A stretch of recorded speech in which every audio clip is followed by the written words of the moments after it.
이 민간 설계비가 어쩌다가 이렇게 되었나 여러분 궁금하지 않으십니까? 생각은 좋은데 언제까지 기다려야 합니까? 보다 더 현실적인 이야기를 해주세요. 설계비를 잘 받을 수 있는 방법은 없습니까?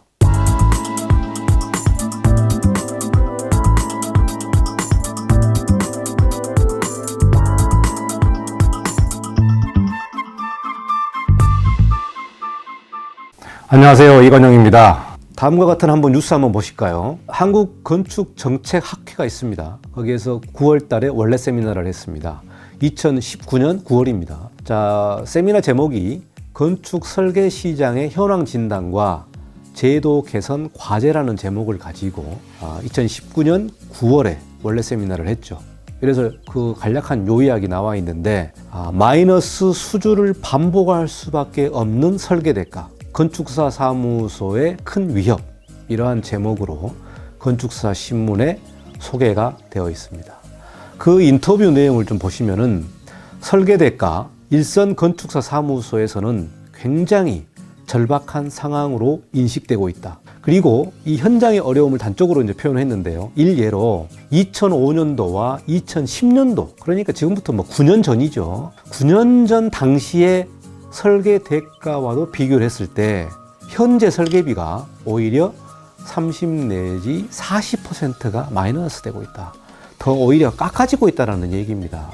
조금 더 자세한 내용을 보시면 설계비 상승률이 인건비 상승률에 미치지 못하는 상황에서 건축주나 시공사에서 요구하는 업무량과 녹색건축 인증제도 등의 인증 및 과도한 인허가 절차, 발주처의 요구 증가 등으로 업무량은 계속 증가하고 있는데 이에 따른 인건비 감당이 안 되고 거기에 건축사는 마이너스 상태의 수주를 반복하면서 현상 유지를 하는 현실적 상황에 맞부딪히고 있다. 이 내용입니다. 여러분, 이 내용이 충격적으로 들리십니까? 아니면 다 알고 있는 내용입니다 라고 그렇게 인식을 하고 계십니까? 아마 모르시는 분들은 좀 충격으로 다가올 수도 있겠죠. 근데 현장에서 업무를 하다 보면 상당히 이 인증 업무가 증가가 됐고, 그리고 최저임금이 많이 올라가 있고, 그 다음에 설계비는 물가 상승률도 지금 따라가지를 못하고 있습니다. 사실 10년 전 설계비보다 더 못 받고 있다, 이런 얘기를 하고 있습니다. 이거를 건축사 사무소의 현장에 대한 그 구조적인 문제가 이 설계비 업무 대가에 대한 문제입니다. 설계비를 제대로 못 받고 있는 거죠. 물가는 계속 올라가고 있고, 인건비는 올라가고 있고, 그리고 외주비도 올라가고 있고, 다양한 인증 업무들이 계속 올라가고 있는 상황에서 설계비는 그대로이기 때문에 오히려 마이너스 되고 있다는 내용이거든요. 이거는 제가 객관적인 내용을 가지고 말씀을 드리는 겁니다. 제가 알고 있는 내용을 말하면 믿지를 못하기 때문에 건축사 신문의 내용을 그대로 제가 가져와서 현재 상황을 말씀드리는 거고요. 제가 대학에서 강의를 하면서 이 설계비 관련된 내용들을 좀 찾아보면은 10년 전, 12년 전에 학회에 나온 논문을 보면은요, 10년 전에도 똑같은 얘기였습니다. 10년 전 그 아티클을 보면 설계 업무 대가가 비정상적이다. 설계 업무 대가가 정상적으로 돌아와야 된다. 그리고 대한건축사협회나 서울시 건축사협회의 어떤 회장 선거할 때도 항상 나오는 이슈가 설계 업무 대가의 정상화, 이런 내용을 굉장히 주장하는 경우가 많습니다. 현장은 굉장히 어렵다는 얘기고요. 그만큼 설계비가 열악하다. 자, 그러면 이 민간 설계비가 어쩌다가 이렇게 되었나 여러분 궁금하지 않으십니까? 왜 설계비가 이렇게 되었나? 왜 설계비가 이렇게 무한 경쟁의 시장으로 뛰어 들어갈 수밖에 없었나? 자, 그 이유는 제가 말씀드리도록 하겠습니다. 자, 민간 설계비가 이렇게 된 이유는 1999년에요. 카르텔 일괄 정리법이라는 게 제정이 됐습니다. 이게 무슨 뚱딴지 같은 카르텔 일괄입니까? 라고 얘기할 수 있습니다만은 1999년에 공정거래위원회에서요, 카르텔 일괄 정리법을 만들어서 그 당시 때 변호사, 행정사, 공인회계사, 세무사, 관세사, 변리사, 건축사, 수의사, 공인노무사, 즉 9개 전문 자격사의 보수 기준을 폐지를 했습니다. 보수 자율화를 실시를 했습니다. 무한 경쟁의 시작으로 들어간 이 카르텔 일괄 정리법이 1999년에 제정이 됐습니다. 자, 여기에 대한 그 법에 대한 이유는요, 시장 내에 친경쟁적 환경 조성을 위한 경쟁 주창의 대표적인 분야로서 시장 개입적인 정부 규제의 철폐 작업을 지속적으로 추진하고 시장 구조 개선과 함께 카르텔 등에 대한 엄정한 법 집행으로 시장 규칙을 확립하겠다. 어마무시한 좀 얘기죠. 그 당시 때까지는 어떤 그 보수 대가를 해당 장관한테 승인을 받고 요율을 만들었는데 1999년에 카르텔 일괄 정리법이 되면서 무한 경쟁으로 들어가는 것. 민간 설계비는 이때부터 여기 건축사가 나오잖아요. 보수 자율화를 실시를 하면서 즉 이게 이제 IMF의 그 사건 이후로 나오게 된 내용인 것 같습니다. 그래서 IMF가 뭐 대한민국을 엉망으로 만들어 버렸는데 이 IMF 이후로 만들어진 법이어서요. 건축사 사무소 업계도 그 당시 때 이제 무한 경쟁으로 뛰어들었고 아파트 설계라든가 뭐 큰 설계 사무소가 설계비를 덤핑을 하면서 이제 시장이 굉장히 혼돈의 늪으로 빠져들었고 현재 우리가 이 늪 상황에서 허우적거리고 있는 것 같습니다.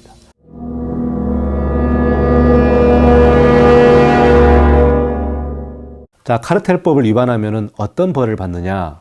3년 이하의 징역이나 2억 원 이하의 벌금 또는 매출액, 낙찰가의 5% 범위 내외에서 과징금을 부과하기 때문에 상당히 벌이 셉니다. 3년 이하의 징역이나 2억 원 이하의 벌금이기 때문에 상당히 이제 공정거래법에서는 굉장히 엄격한 법이기 때문에요. 이 법을 지킬 수밖에 없었고 변호사라든가 뭐 행정사라든가 뭐 건축사를 비롯해서 이 전문 자격사 같은 경우가 설계비에 대한 요율이 사라졌다. 그러다 보니까 이제 공공발주에 대한 업무 대가 기준보다 굉장히 열악해진 겁니다. 그래서 여러분이 이제 현상 설계를 많이 하시는 분들은 민간 설계비에 정말 5배 이상 때로는 10배 이상을 받을 수도 있습니다. 그만큼 많은 차이가 나고 있다는 게 현실입니다. 자, 그래서 현장에서는 설계비를 얼마를 받습니까? 뭐 핵심적인 거 아닙니까? 제가 쭉 얘기를 했습니다만 그 배경을 얘기를 했습니다만은 도대체 현장에서는 설계비를 얼마를 받습니까? 자, 제가 알고 있는 경험, 제가 지금 저도 사무소를 운영하고 있기 때문에 많은 이야기를 듣고요. 때로는 건축주분이 어디 사무소는 얼마를 받는다고 얘기를 하는 경우가 있어요. 그래서 그걸 바탕으로 좀 말씀드리겠습니다. 서울 기준으로 평당 8만 원 곳도 있습니다. 평당 8만 원, 평당 10만 원, 평당 12만 원, 15만 원, 20만 원.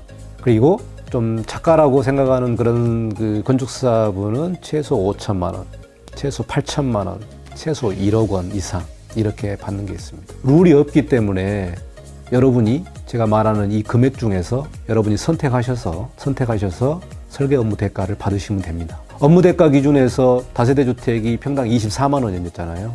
평당 24만 원인데 24만 원은 거의 불가능한 수치고요. 뭐 유명한 작가 정도나 받을 수 있을 것 같고 제가 보기에는 다세대 주택 같은 경우는 뭐 일반적으로 그냥 그렇게 디자인을 크게 신경을 안 쓰는 분들은 뭐 10만 원, 12만 원 그렇게 받을 수도 있고요. 디자인을 조금 신경 쓰시는 분들은 15만 원, 평당 20만 원까지 받을 수 있을 것 같습니다. 이 설계비에 대한 포함 내용은 여러분 잘 아시죠? 구조, 기계, 전기 다 포함이죠. 그렇기 때문에 설계비에 대한 구체적인 또 업무 내용은 또 별도의 항목으로 영상을 또 만들어야 될 상황입니다만은 어쨌든 현장에서는 설계비를 이렇게 받고 있다. 지방은 더 열악한 걸로 알고 있습니다. 지방은 5만 원, 6만 원도 받는 걸로 알고 있습니다. 제가 직접 지방에 있는 건축사분들한테 들었는데 이제 광역시죠. 광역시인데 그래도 규모가 있는 광역시인데도 평당 5만 원, 6만 원에 6만 원의 설계비를 받고 있는 상황에 있다. 그 내용이 들었습니다. 자, 그러면 설계비에 대한 이런 문제 현재 업계에서 이 설계비 때문에 굉장히 좀 위험한 상태에 있고 심각한 상태에 있다. 이런 내용을 봤을 때 그럼 당신 생각은 뭡니까? 당신은 그러면 어떤 생각을 가지고 있습니까? 라고 물어본다면 대략 한 5개 정도로 제가 한번 좀 말씀드릴 것 같습니다. 자, 첫 번째는요. 과도한 인허가와 심의 일정을 개선해야 된다. 그리고 이것은 규제 개혁과 관련이 되어 있다. 지금 너무나 과도하게 인허가 일정이 잡혀 있습니다. 심의도 굉장히 많아졌습니다. 무슨 놈의 심의가 이렇게 많은지 정말 조그마한 프로젝트 할 때도 심의를 받고 또 업무 기간이 늘어나고 인허가 일정이 많이 늘어나기 때문에 사실 업무 비용이 많이 증가가 되는 거죠. 받는 설계비에 비해서. 그래서 이런 심의 일정을 좀 개선해야 될 것 같고요. 좀 대대적으로 좀 간소화되어야 될 거라고 저는 생각하고 있습니다. 갈수록 규제가 늘어나고 있다.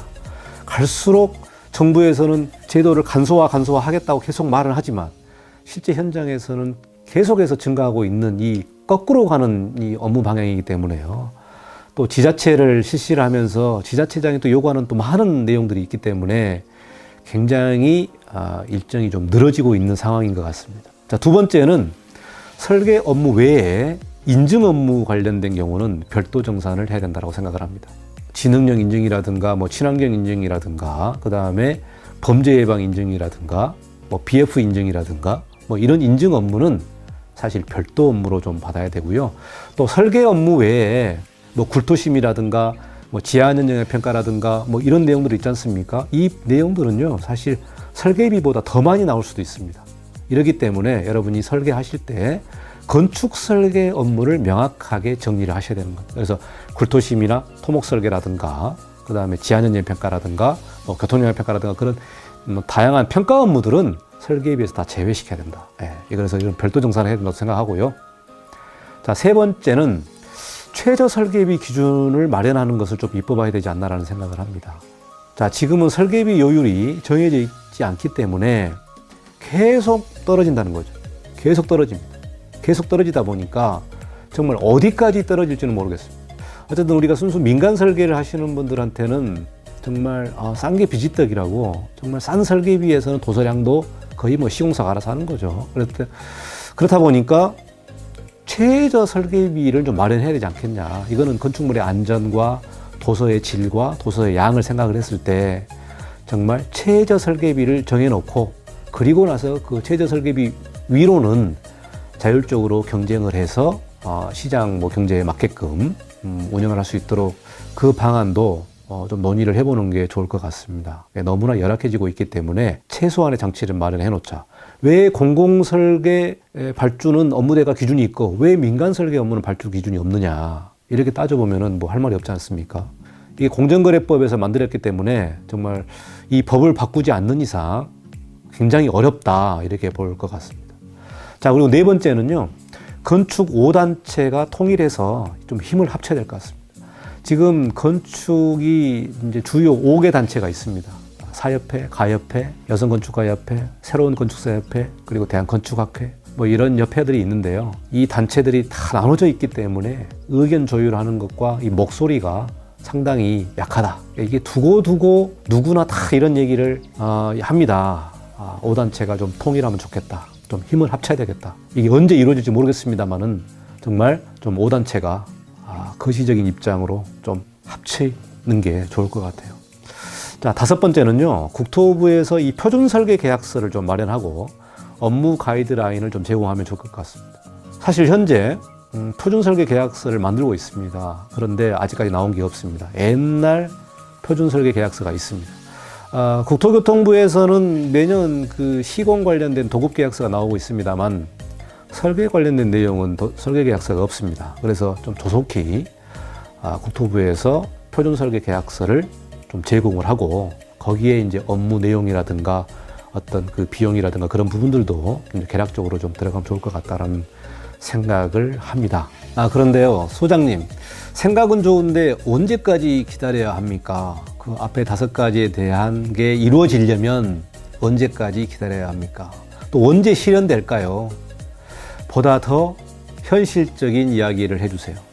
구체적으로 설계비를 잘 받을 수 있는 방법은 없습니까? 라는 질문을 하실 수 있을 것 같습니다. 앞서 설명드린 부분은 어떻게 보면 좋은 얘기죠. 좋은 얘기고 언제 실현될지는 모르겠습니다만은 어쩌면 실현 불가능한 제안일 수도 있을 것 같습니다. 그래서 현실적인 생각을 한번 얘기해 보십시오 라고 물어보면 첫 번째는 각자 도생, 스스로 헤쳐나가라. 이 말밖에 할 수가 없을 것 같아요. 현재 민간 설계비 요율이 정해져 있지 않고 자율적으로 하기 때문에 이거를 정부에서 개입을 해가지고 설계비도 정해주세요. 이렇게 얘기할 수도 있죠. 그거는 입법이 돼서 법이 다 바뀌어야 되기 때문에 사실 현실적인 오늘 지금 이 시간 현실적인 생각을 말씀드리면 각자 도생할 수밖에 없다. 설계비가 평당 8만 원부터 평당 20만 원, 30만 원까지 이 스펙트럼이 있는데 여러분이 여러분 사정에 맞게 설계비를 정하셔가지고 시작을 하셔라. 처음에는 적지만 나중에 여러분이 실적이 쌓이면 나중에 설계비를 조금씩 올려서 수요와 공급 법칙에 따라서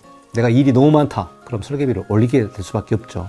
그렇다 보니까 각자 도생, 스스로 헤쳐나갈 수밖에 없는 상황인 것 같습니다. 자, 두 번째는요. 설계비를 비싸게 받으려면, 설계비를 조금 더 잘 받으려면 사실 여러분이 설계 작품에 대한 진로 승부를 해야 됩니다. 그러니까 하나의 작품을 만들 때 굉장히 정성스럽게 성의 있게 설계를 하셔서 그거를 가지고 여러분이 설계비에 대한 내 업무는 이 정도로 하고 있습니다. 내가 설계 업무에 대한 결과물은 이 정도 퀄리티입니다 라고 보여주면서 설계비를 정상적으로 여러분이 요청을 해야 되겠다라는 게 생각입니다. 자, 세 번째는 설령 작은 설계비이더라도요, 때로는 전략적으로 접근하라, 이 내용이 되겠습니다. 자, 여러분이 이 내용은 사무소를 막 이제 오픈하셔가지고 이제 시장에 들어오셔가지고 일어서는 그런 분들이죠. 3년은 정도는 고생을 해야 되는데 3년 동안은 내가 일어서야 되기 때문에 때로는 정말 자존심이 상하고 작은 설계비이더라도 길게 보시고 그거를 전략적으로 접근해서 수주하는 것도 하나의 서바이벌하는 방법이 되겠습니다. 누구도 여러분의 사무소의 생존을 책임질 수가 없습니다. 여러분이 스스로 결정하고 스스로 판단해야 되는 거고요. 정말 너무 작아서 남에게 얘기하기 창피할 정도로 작은 설계비더라도 여러분이 서바이벌 하시려면은 때로는 전략적으로 접근해서 일어설 수밖에 없는 상황인 것 같습니다. 누가 여러분의 사무소를 지켜줄 것입니까? 아무도 여러분의 사무소를 지켜주진 않습니다. 누가 여러분의 직원의 봉급을 줄 겁니까? 나라에서 여러분의 직원의 봉급을 줄 겁니까? 아니면 협회에서 봉급을 줄 겁니까? 여러분 스스로 봉급을 줘야 되잖아요. 사무소 하시는 분들은. 그러니까 어쨌든 간에 사무소를 운영을 해야 되기 때문에 작은 설계비더라도 때로는 전략적으로 인내심을 가지고 접근하라라고 제가 말씀드리겠습니다. 자, 네 번째는 설계 기간과 업무 효율을 비즈니스적으로 추구해라. 때로는 자기가 설계 작가 아카데미에 빠져서 경영이라는 거를 놓치는 경우가 상당히 많습니다. 경영은 경영이고 설계는 설계죠. 그러니까 설계 기간이라든가 업무 효율이라든가 이 부분들을 좀 비즈니스적으로 좀 접근하는 방식이 필요하지 않나라는 생각이 듭니다. 마지막으로 다섯 번째는요. 계약서의 업무 내용을 명확히 정리하고 설명해라. 받는 돈이 있으면 업무 기간도 있습니다. 받는 돈은 정해져 있는데 업무 기간을 주구장창 할 수는 없잖아요. 정해진 돈은 정해진 설계비는 있는데 설계 기간을 10개월, 15개월 그렇게 하겠습니까, 여러분? 그러니까 제가 지난 영상에도 말씀을 드렸습니다만은 5인 미만의 설계사무소 같은 경우는 1인당 매출액이 거의 8,800만 원이죠. 2016년 기준이니까 2020년 기준으로 따지면은 뭐 9천만 원이 넘어갈 것 같아요. 9천만 원이나 9,500만 원이면 그냥 1억 잡자고요. 1억 잡으면은 3명이면은 3억을 해야 됩니다. 3명이면 3억을 해야 사무소를 운영할 수 있기 때문에 여러분 3억을 하려면 3천만 원짜리 소규모 프로젝트를 10개를 해야 돼요. 거의 매달 한 개 프로젝트를 수주를 해야 됩니다. 이게 가능할 것 같습니까, 여러분? 매달 한 개씩 수주를 한다? 현재 상황에서 굉장히 어렵다는 얘기입니다. 이러니까 여러분이 설계비가 정해져 있으면 그 설계비에 맞는 업무를 하셔야 되는 거예요. 설계비에 맞는 업무. 그러니까 이제 전략적으로 접근했을 때는 설계비가 작더라도 열심히 할 수 있죠. 설계비가 작더라도 정말 그 땅이 좋아가지고 굉장히 열심히 할 수 있는데 그 업무와 비용의 문제에서 한계점을 넘어가 버리면은 여러분은 이제 마이너스로 접어드는 거죠. 그래서 이 계약서의 업무 기간이라든가 업무의 구체적인 내용을 명확하게 정리를 하십시오. 그리고 설명을 꼭 해주시고 나중에 건축주가 이게 계약서에 이 내용이 들어가 있지 않습니까? 이 내용을 해주는 게 아니었나요? 이렇게 건축주가 말할 수도 있어요. 모르고 말할 수도 있어요. 업무를 모르니까 건축의 업무를 모르기 때문에 말할 수도 있거든요. 그럴 때 경우는 어떻게 봐요, 여러분? 계약서를 뒤집어 봅니다. 계약서에 굴토심의 내용은 빠져 있네요. 그때 제가 설명드렸잖아요. 굴토심의 업무는 비용이라든가 기간이 있기 때문에 건축 설계비에서 제외했습니다라고 설명을 해야 된다. 이 계약서가 상당히 중요하거든요. 이 내용도 한번 좀 나중에 한번 기회 되면 말씀을 드리겠습니다만은 제가 현실적인 생각으로 제가 한 5가지 정도를 말씀을 드렸습니다. 제가 생각하는 내용입니다. 제가 생각하는 내용. 제가 지난 설계사무소를 한 11년, 12년 운영을 하면서 말씀드린 내용입니다. 그래서 저도 이것을 지키려고 노력을 합니다만은 사실 돈 앞에 또 사무소 운영이 어려운 경우에는 이런 결심이 많이 약해질 수밖에 없기 때문에 여러분이 이거를 잘 판단하셔가지고 꼭 생존을 하시기 바랍니다. 중요한 거는 생존이죠, 생존. 생존이기 때문에요. 여기까지 장시간에 걸쳐서 건축 설계비에 관련된 내용을 좀 말씀을 드렸습니다. 업계 구조적인 문제, 인력 수급에 관련된 문제, 1인 사무실, 2인 사무실, 5인 미만 사무실, 그리고 설계사무소의 뭐 열악한 업무 환경, 이런 부분들이 이런 설계비하고도 밀접하게 관련이 되어 있다. 그래서 여러분 설계비 얼마 받고 계십니까? 그리고 설계비를 얼마를 받아야 한다고 생각하십니까? 또 얼마를 최종 목표로 두고 열심히 뛰고 계십니까? 여러분이 직접 고민하시고 결정해야 될 내용이기 때문에 제 의견은 제 의견으로만 받아주시면 감사하겠습니다. 자, 여기까지 마치고 또 다음에 다른 주제 가지고 또 찾아뵙도록 하겠습니다. 감사합니다. 이건영이었습니다.